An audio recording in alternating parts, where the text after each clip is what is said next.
이 시간 주시는 말씀은 열왕기 하 12장 1절부터 우리 8절까지의 말씀 함께 나눕니다. 제 12장.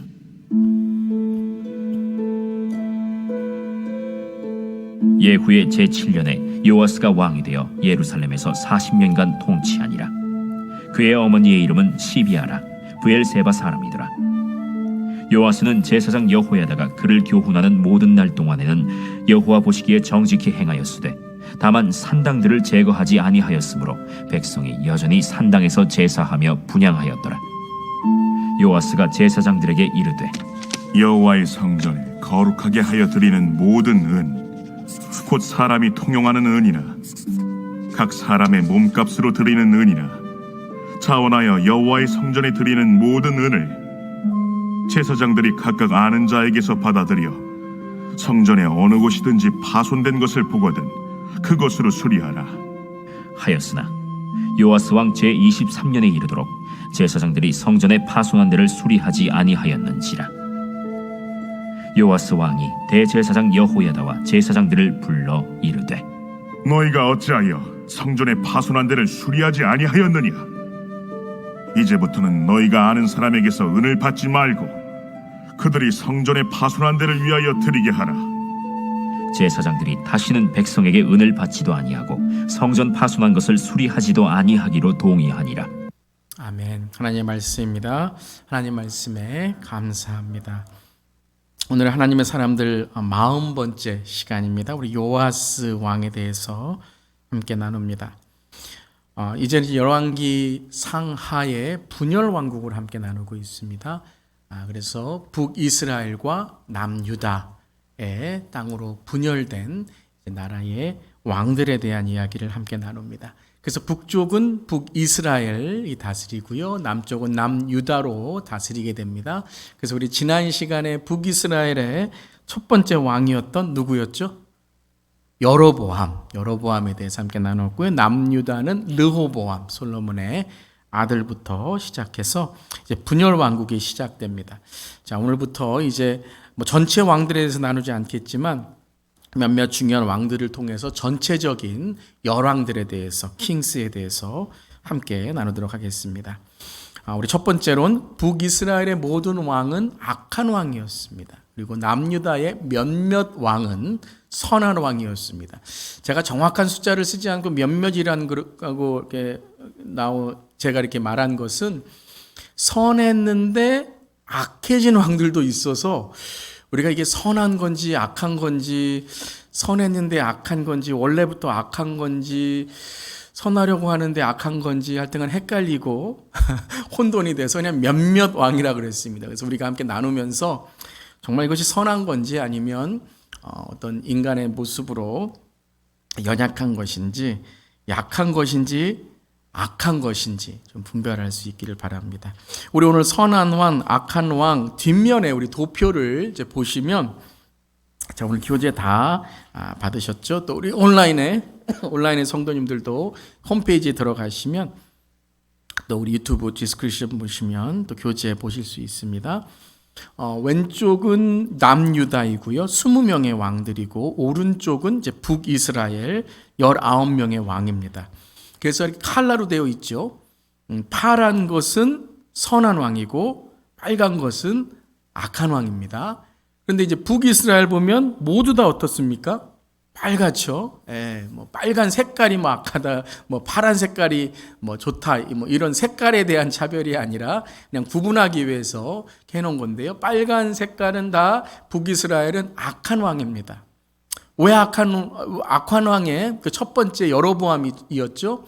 왜 여로보암이 가장 악한 왕이라 그랬죠? 첫 번째에 그가 특별히 이제 베델과 단에 우상을 세워놓고 그것이 하나님이다, 그 금송아지를 경배하라. 그래서 그 산당, 그 금송아지의 그 우상이 계속 이제 이어서 북이스라엘에 악을 행하는, 우상을 섬기는 그런 나라가 되어버린 것이죠. 근데 남유다를 보면 이제 그 중에서 8명이죠. 8명의 왕은 선한 왕입니다. 근데 이제 우리가 오늘도 보게 되겠지만 선하다고 하지만 좀 약합니다. 그러니까 이제 이 선함에서 악함으로 가는 그 중간이 뭐가 있냐면 약한 거예요.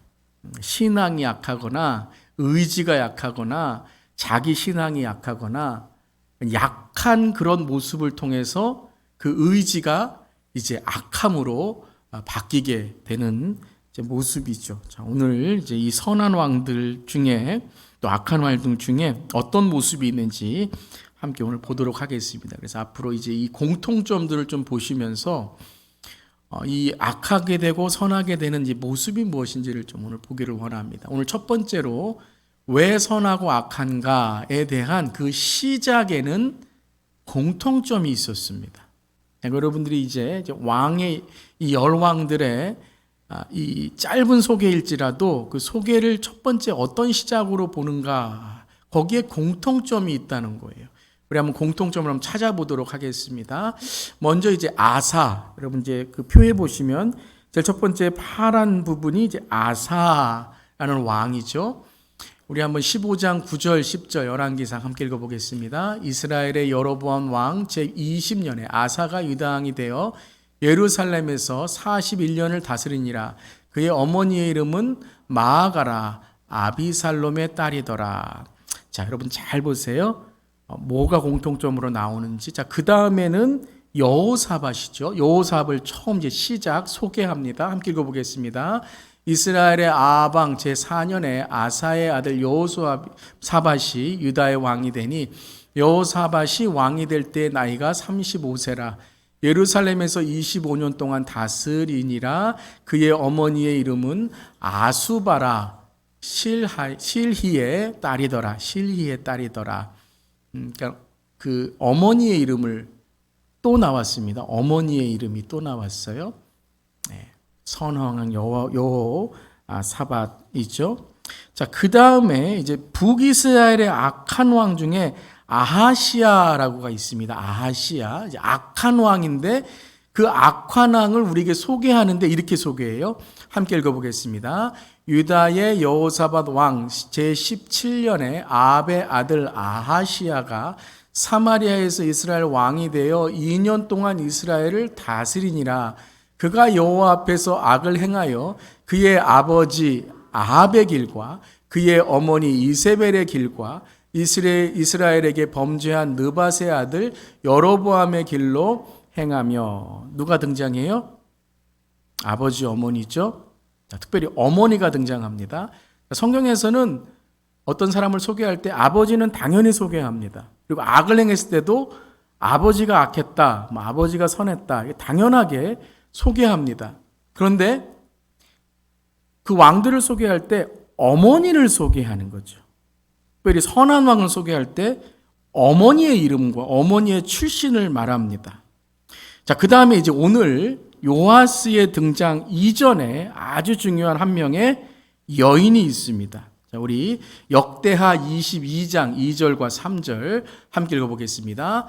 아하시아, 남유다 왕이죠. 아하시아가 왕이 될 때에 나이가 42세라. 예루살렘에서 1년 동안 다스리니라. 그의 어머니의 이름은 아달랴요 오므리의 손녀더라. 아하시아도 아합의 집 길로 행하였으니 이는 그의 어머니가 꾀어 악을 행하게 하였음이라. 자, 여러분 이 아달랴라는 이름을 잘 기억하시길 바랍니다. 이 아달랴. 네, 아하시아. 자, 아까 방금 전에 읽었던 우리 구절도 아하시아가 나오죠. 그럼 북이스라엘의 왕 아하시아입니다. 아합의 아들이고요. 근데 아합의 딸이 누구냐면 아달리아입니다. 근데 아달리아의 아들, 그러니까는 이제 이 아하시아는 삼촌이 되겠죠. 외숙부 삼촌이 되겠죠. 어머니의 이제 형제니까요. 근데 아달랴가 남유다로 오게 돼서 아들을 낳는데 그 이름을 아하시아라고 짓습니다. 왜 그럴까요? 북이스라엘의 자손이다, 자녀다 라는 것으로 똑같이 이름을 지어버린 거죠. 그래서 그에게 우상을 섬기도록 해서 그는 어머니가 꾀어 악을 행하게 하였습니다. 자, 어머니가 또 나옵니다. 물론 이것이 단지 여인이라는 의미만이 아니라 부모의 신앙이라는 거죠. 자, 이 아달랴에 대해서 한번 보도록 하겠습니다. 자, 여호사밧 그러면 남유다에서 가장 선한 왕으로 어떤 기도의 기적도 일으키고 선한 왕으로 가장 대표적인 왕입니다.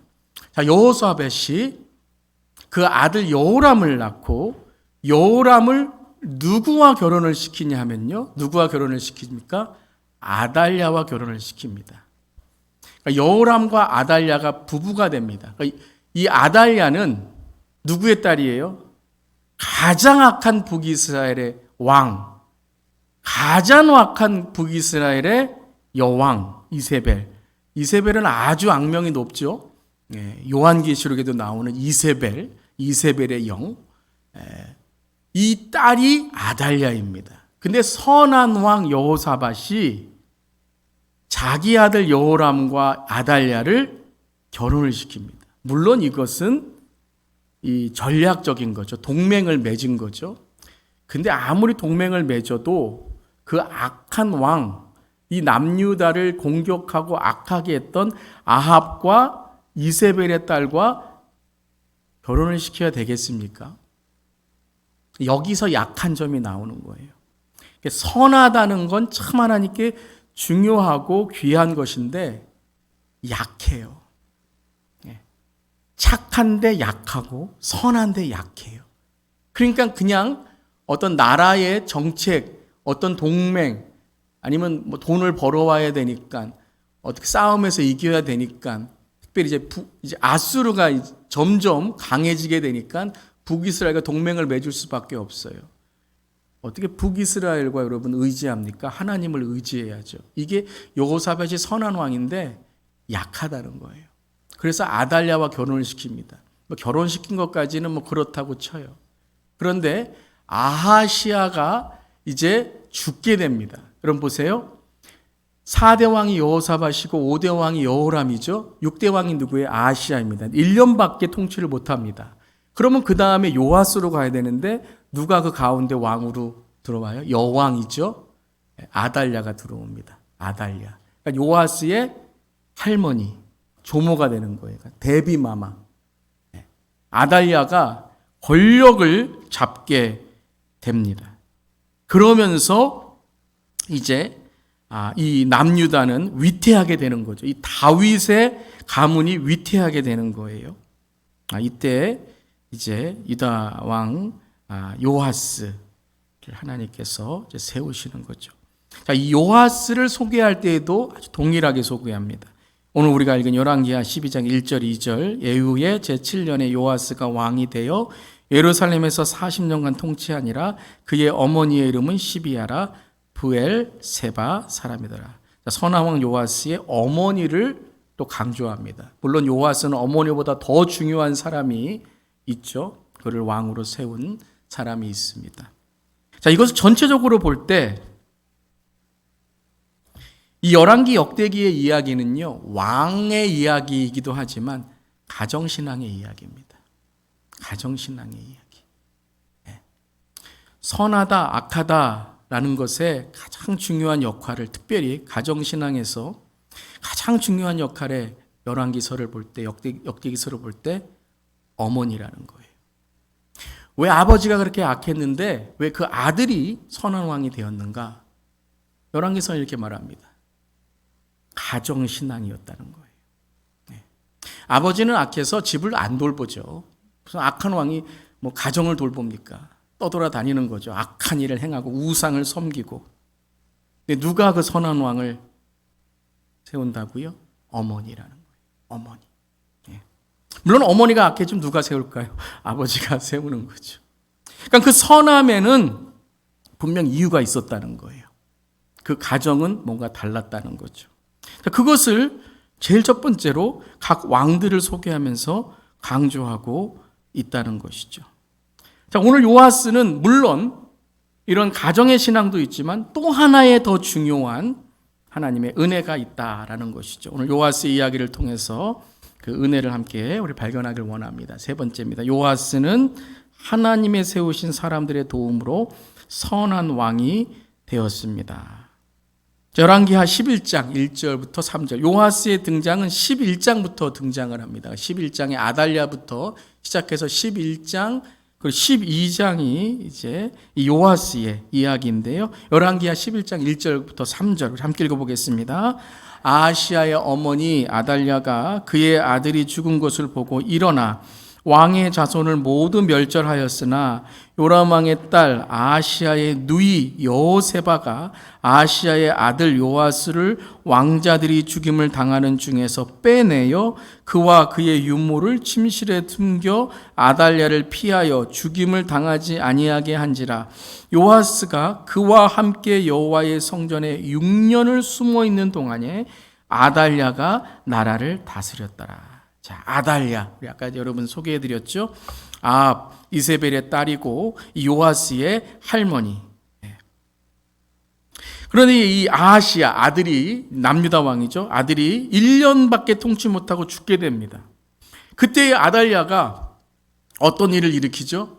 그의 아들이 죽은 것을 보고 통곡했다, 슬퍼했다 이것이 아니라 그는 전략적으로 남유다에 온 거예요. 이게 사탄이 이 남유다의 다윗의 가문을 다 멸망시키기 위해서 이 전략적으로 아합과 이세벨의 딸인 아달랴를 보낸 거죠.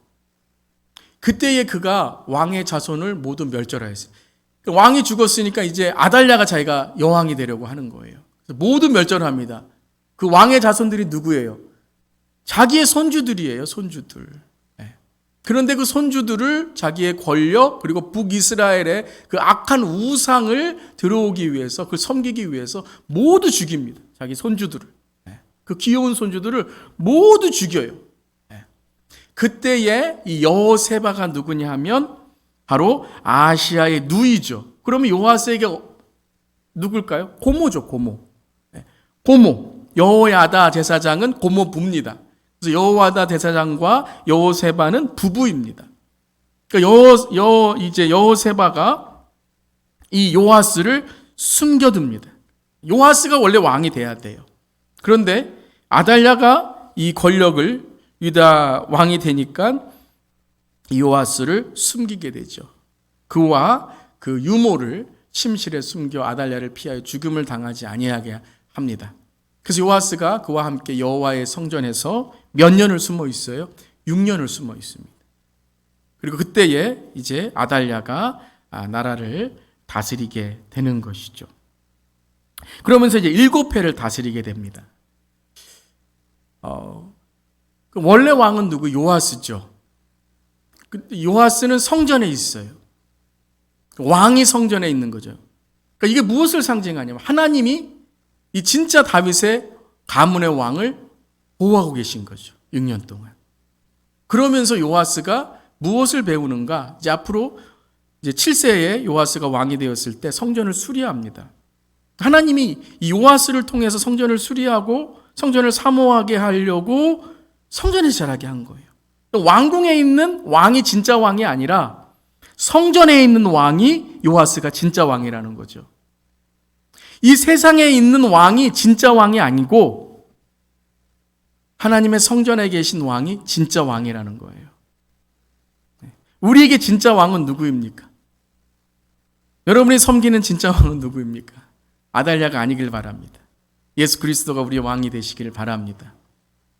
하나님은 다윗의 가문을 보호하고 계신다는 거예요. 그리고 요아스를 통해서 선한 왕이 되도록 고모부와 고모, 제사장 여호야다와 여호세바를 통해 그를 지키신다는 거예요. 하나님의 사람을 세우셔서 어머니만이 아니라 그의 가정의 고모와 고모부, 그의 친척들을 통해서 그를 보호하고 계시다는 거예요. 사랑하는 성도 여러분, 하나님을 왕으로 모신 우리 하나님께서 보호해 주시는 줄 믿습니다. 하나님을 왕을 섬길 때에 세상의 사탄의 어떠한 전략과 어떠한 공격도 하나님의 그 보호하심을 공격할 수 없는 줄 믿습니다. 그래서 이제 7째가 되는 해에 여호야다가 사람을 보내게 됩니다. 7째가 되는 해에 그래서 사람들에게 가라. 사람의 백부장들과 호위병의 백부장들을 불러들이고 여호와의 성전으로 들어가서 그들과 무엇을 맺어요? 언약을 맺고 그들에게 여호와의 성전에서 맹세하게 한 후에 왕자를 그들에게 보이고 요아스 이제 보이는 거죠. 그러면서 명령하여 이르되 너희가 행할 것을 행하라. 그리고 아달랴를 죽이라. 라고 해서 이제 11장 전체 후반부에 11장 열왕기 하에 11장에 이제 이 아달랴를 처형하는, 아달랴를 죽이는 그 장면들이 쭉 나오게 됩니다. 그래서 11장에 쭉 나오게 되는데 중요한 장면이 있습니다. 중요한 단어들이 있어요. 제가 이 오늘 교재엔 쓰지 않았지만 계속해서 어떤 단어들이 반복되냐면 언약이라는 단어가 반복되고 다윗의 창과 다윗의 방패라는 다윗을 계속 강조합니다. 10절에 제사장이 여호와의 성전에 있는 다윗 왕의 창과 방패를 백부장에게 주니 11장이 계속 언약, 다윗, 성전 이 단어를 계속 여호야다가 사용하게 되는 것이죠. 무엇을 강조하고 있습니까? 바로 요아스는 다윗의 가문이며 하나님의 언약의 가문이다라는 걸 계속 강조하고 있는 거예요. 그러니까 하나님은 다윗의 가문을 지켜주시고 다윗의 가문을 보호해 주시며 다윗의 왕조를 통해서 하나님의 가문을 이어가신다라는 거죠. 하나님께서 보호하신다는 거예요. 하나님께서 지켜주신다는 거예요. 그래서 여러분 남유다는요 딱 하나의 왕조만으로 계속 이 가문이 유지됩니다. 유다 왕조죠. 유다 왕조. 그런데 북이스라엘을 보면 계속 구테타가 일어나고 뭐 테러가 일어나고 뭐 암살이 일어나고 하면서 정말 왕조가 계속 바뀝니다. 계속 바뀌어요. 근데 남유다도 참 이 하나님이 보호하셨다는 게 느껴지는 게요. 이 요아스도 나중에 암살을 당하거든요. 그런데 계속해서 다윗의 가문에 있는 왕들이 계속 왕을 이어갑니다. 하나님이 하신 거예요. 하나님의 언약을 하나님께서 지켜가시며 유다 왕조를 지켜주신 것이죠. 왜 유다 왕조, 왜 다윗의 가문을 지켜주실까요? 하나님의 언약 때문에. 어떤 언약이요? 메시아의 언약이죠. 다윗의 가문을 통해서 바로 메시아, 구원자가 나올 것이다라는 그 언약을 지키시려고 하나님께서는 다윗의 가문을 지켜주신 거예요. 왜 다윗의 가문을 지켜주셨어요? 메시아가 오심을 지켜주신 것만이 아니라, 위에서 지켜주신 것만이 아니라 우리를 구원하시기 위한 거죠. 예수님이 그 가문, 다윗의 가문에서 오셨다는 것은 바로 우리를 구원하신 예수 그리스도가 바로 우리의 구세주로 오셨다라는 걸 증명하는 거예요. 믿으시죠? 네.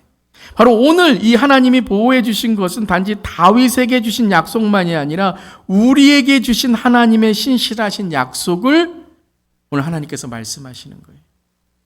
바로 요아스를 지켜주신 것은 바로 우리를 지켜주시는 거예요. 우리의 구원과 우리의 영생과 우리의 천국을 지켜주신 그 신실하신 하나님을 우리에게 보여주시는 것이다라는 거예요.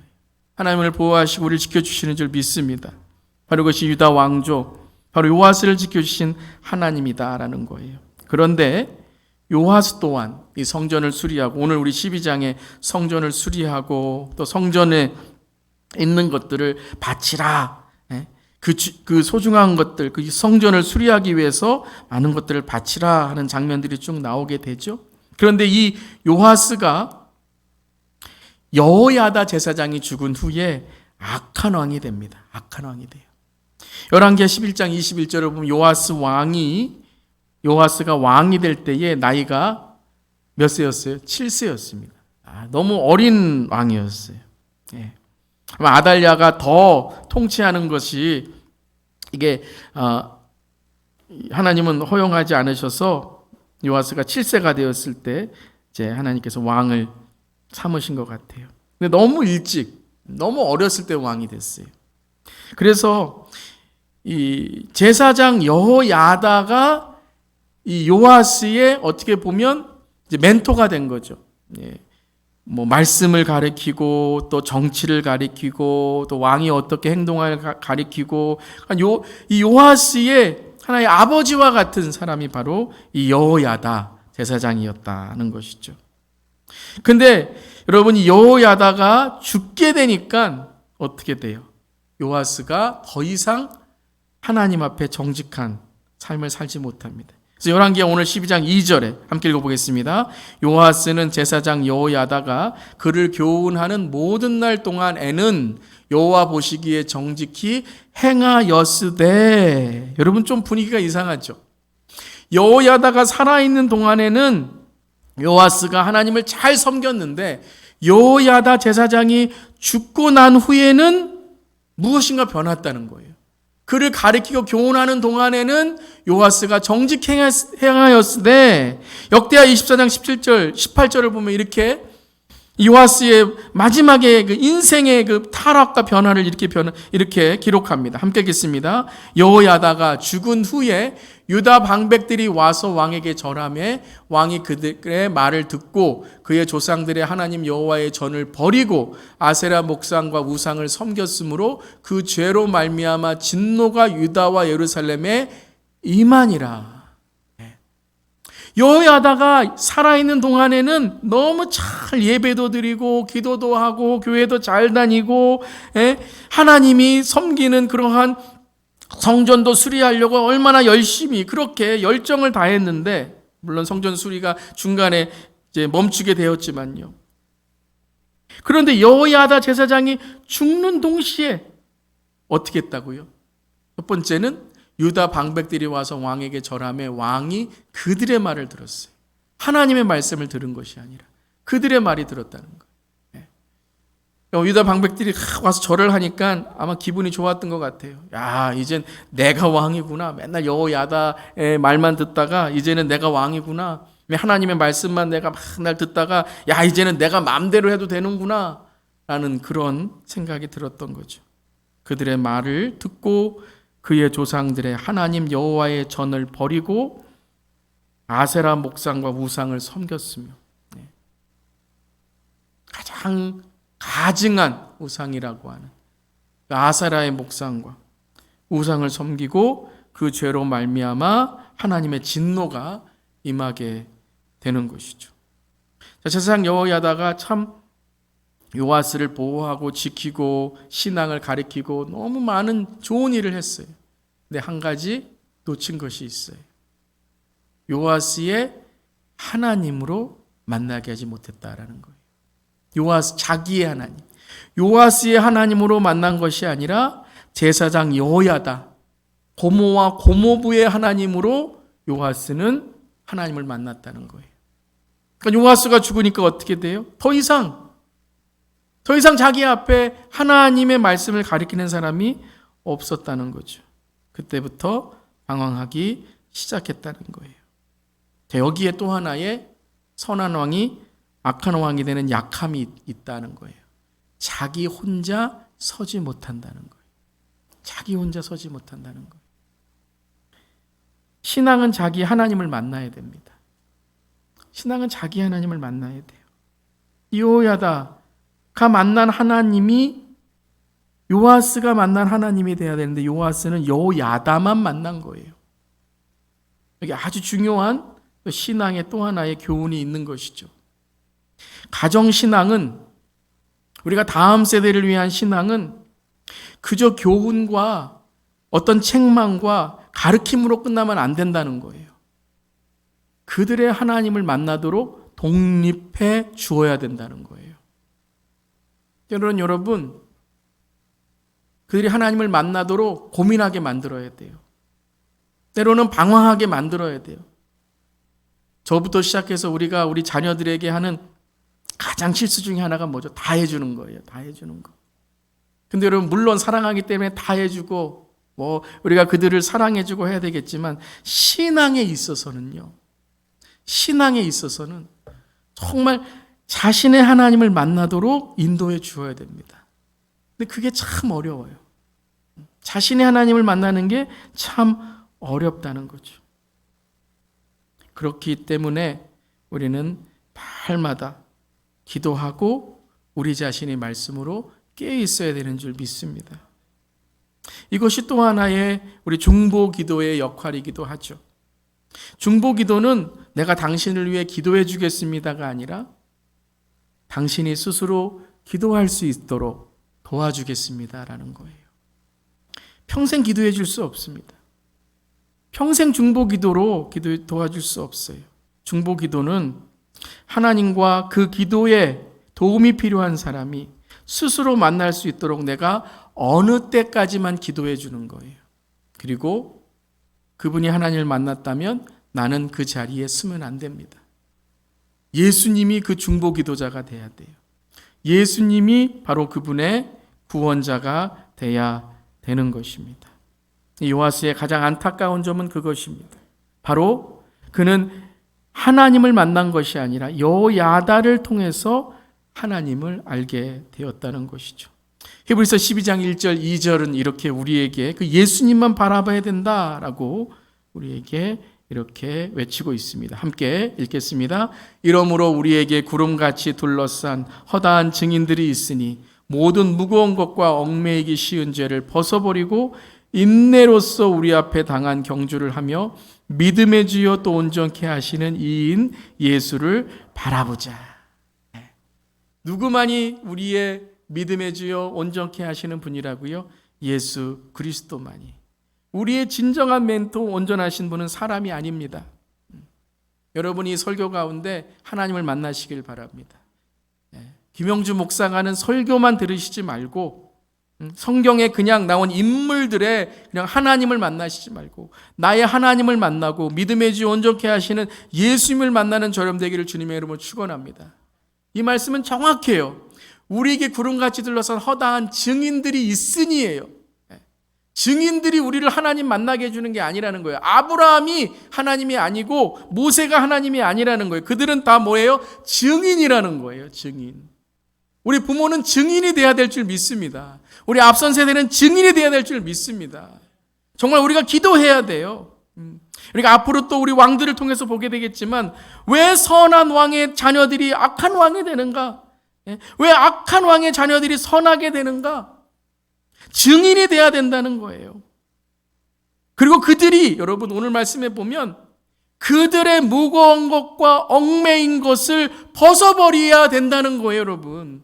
우리가 그들의 무거운 것과 얽매인 것을 대신 짊어질 수 없다는 거예요. 그들이 자신이 회개해야 된다는 거예요, 여러분. 우리 자녀들이 자신의 죄를 회개해야 된다는 거예요. 우리가 그들을 위해 기도하고 그들을 정말 하나님 용서해달라고 기도해 주지만 진정 그들이 구원받고 그들이 예수를 만나는 건 다른 것이 아니라 그들의 입으로 회개하고 그들의 입으로 하나님을 부를 때에 그들이 예수 그리스도를 만날 수 있다는 것입니다. 사랑하는 성도 여러분, 자녀들의 죄를 대신 우리가 용서받을 수 없습니다. 다음 세대의 죄를 대신 용서받을 수 없습니다. 그들의 죄는 그들이 해결해야 돼요. 근데 더 중요한 게 있습니다. 저 여러분의 죄는 누가 회개하고 있습니까? 여러분, 나의 죄는 내가 회개해야 되는 거예요. 부모의 죄는 부모가 회개해야 되는 거예요. 믿음의 주여 온전케 하신 예수님을 바라볼 때에 진정 우리가 이 사순절에 나는 죽고 예수로 사는 십자가를 만날 줄 믿습니다. 우리의 진정한 멘토 온전하신 분은 오직 예수님이심을 선포하며 오늘 말씀을 통해서 진정 우리는 어떤 약함으로 선한 우리의 삶이지만 악한 삶으로 변하는 것이 있지 않나. 특별히 우리 가정신앙을 통해 우리 자녀들의 신앙이 바로 서 있기를 간절히 기도하는 저렴 되기를 주님의 이름으로 축원합니다.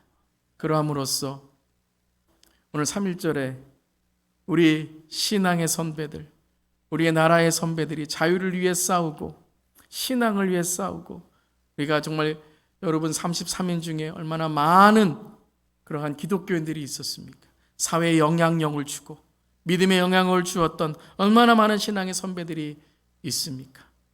사랑하는 성도 여러분, 오늘 104주년 3.1절을 맞이해서 우리도 10년 후에, 20년 후에, 50년 후에, 100년 후에 우리 주 예수 교회를 볼 때, 저 여러분의 가정을 볼 때, 우리의 삶을 볼 때 그들은 무엇을 기억할 것인가? 오늘 생각하고 무엇을 남겨줄 수 있을까? 생각할 수 있는 우리 모두에게를 바랍니다. 104년 전에 나라를 팔아먹고 104년 전에 내가 조금 편안하고 안락하기 위해서 나라를 배신하고 했던 사람들은 아마 해방이 올 것을 몰랐을 것입니다. 하지만 독립운동을 하고 신앙운동을 하고 믿음운동을 하고 나라의 독립을 위해 만세를 불렀던 그 우리의 선배들은, 믿음의 신앙의 인생의 선배들은 오늘 104년이 흐른 오늘 우리에게 신앙의 자유, 믿음의 자유, 또한 우리가 살 수 있는 삶의 터전을 마련해 준 것입니다. 우리도 그런 믿음의 흔적과 인생의 본을 볼 수 있는 우리 모두기를 주님의 이름으로 축원합니다.